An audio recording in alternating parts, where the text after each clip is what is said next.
Jamás en la historia del país hubo tanta participación ciudadana como en los 10 años de primavera, 1944-1954, que abarcan el derrocamiento de un dictador, la elección de diputados a la Asamblea Constituyente y Congreso Nacional, alcaldes y 2 presidentes de la República. Los partidos tenían arraigo ideológico, programas de gobierno y bases populares. El sindicalismo libre establecido en la Constitución produjo una organización masiva con la Central de Trabajadores, donde se aglutinaron los sindicatos urbanos, y la Central de Trabajadores del Campo, que movilizaba a miles de campesinos. El magisterio se organizó en el Gran Sindicato de la Educación STEC. Paralela a estas corrientes revolucionarias nacionalistas, la oposición se integró en la derecha, una democracia naciente que se encaminaba a la perfección, a no ser por el rumbo antidemocrático y subversivo que tomaron las organizaciones de derecha.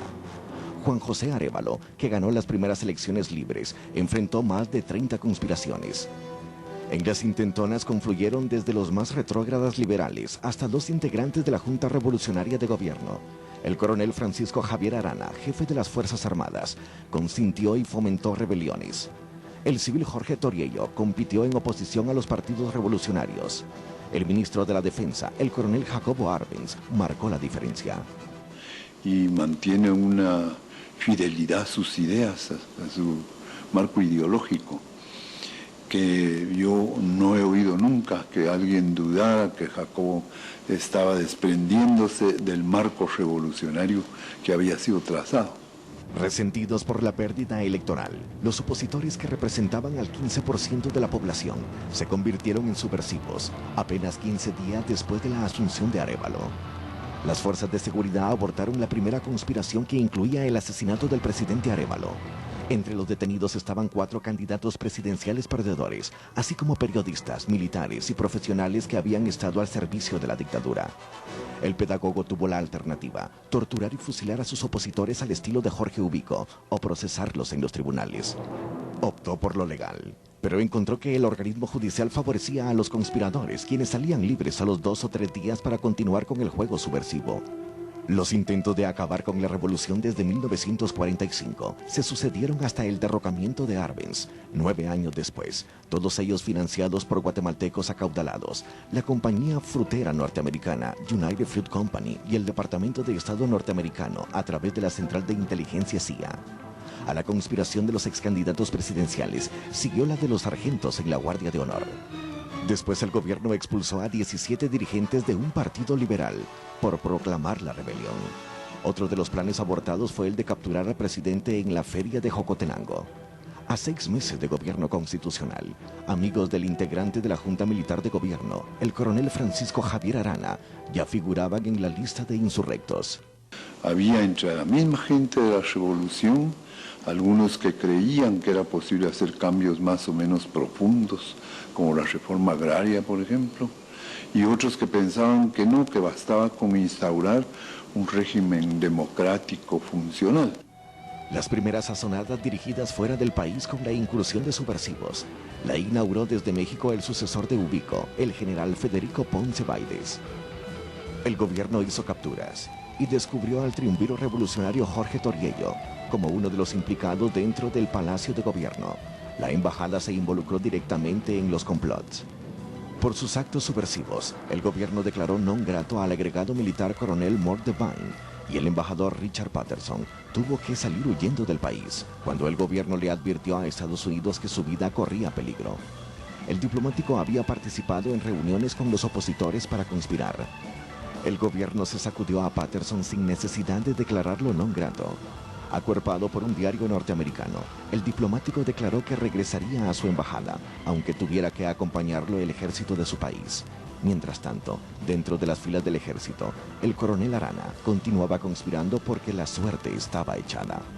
Jacobo Arbenz fue el ungido de los partidos revolucionarios como candidato a la presidencia, y a él no le quedaba más que el rompimiento institucional para gobernar. Los trabajadores ferrocarrileros detuvieron en Puerto Barrios un vagón repleto de ametralladoras y granadas de los subversivos. En lugar de detener al coronel Marciano Casado, el coronel Francisco Javier Arana trasladó a su amigo herido al hospital militar. Hubo cierta discrepancia entre el pensamiento oficial del gobierno de Arbenz y el pensamiento de no de Arbenz, sino la revolución en su conjunto y el pensamiento de ese nuevo grupo que se estaba formando y que se estaba cohesionando alrededor de la figura de Arana.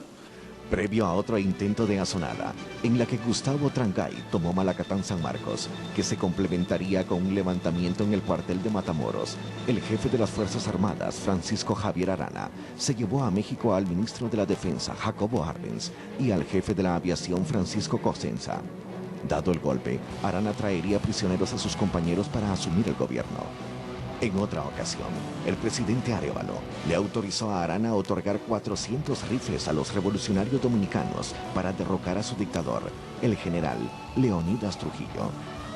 El jefe de las Fuerzas Armadas entregó 200 y se quedó con la otra mitad.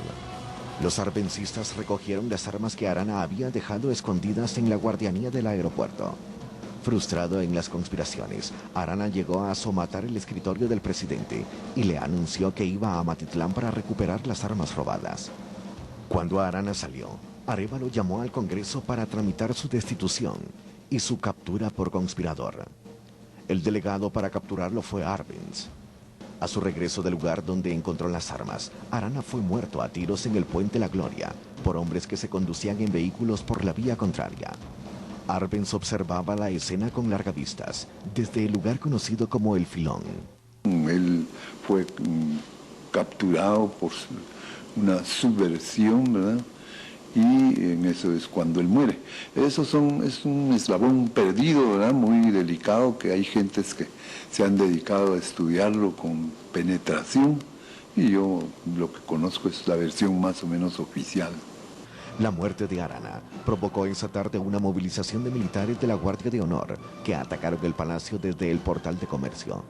Los diputados decretaron la suspensión de garantías y, a excepción de Clemente Marroquín Rojas, todos se dirigieron a la Casa de Gobierno con rifle en mano a defender la institucionalidad. Arbenz tomó el mando de respuesta al ataque, mientras en las calles de la ciudad los civiles cerraban el paso a los tanques de los insurrectos. Los sublevados huyeron a las embajadas a pedir asilo político. El gobierno de Arévalo superó la peor asonada y Jacobo Arbenz ganó la más grande batalla contra los enemigos de la democracia.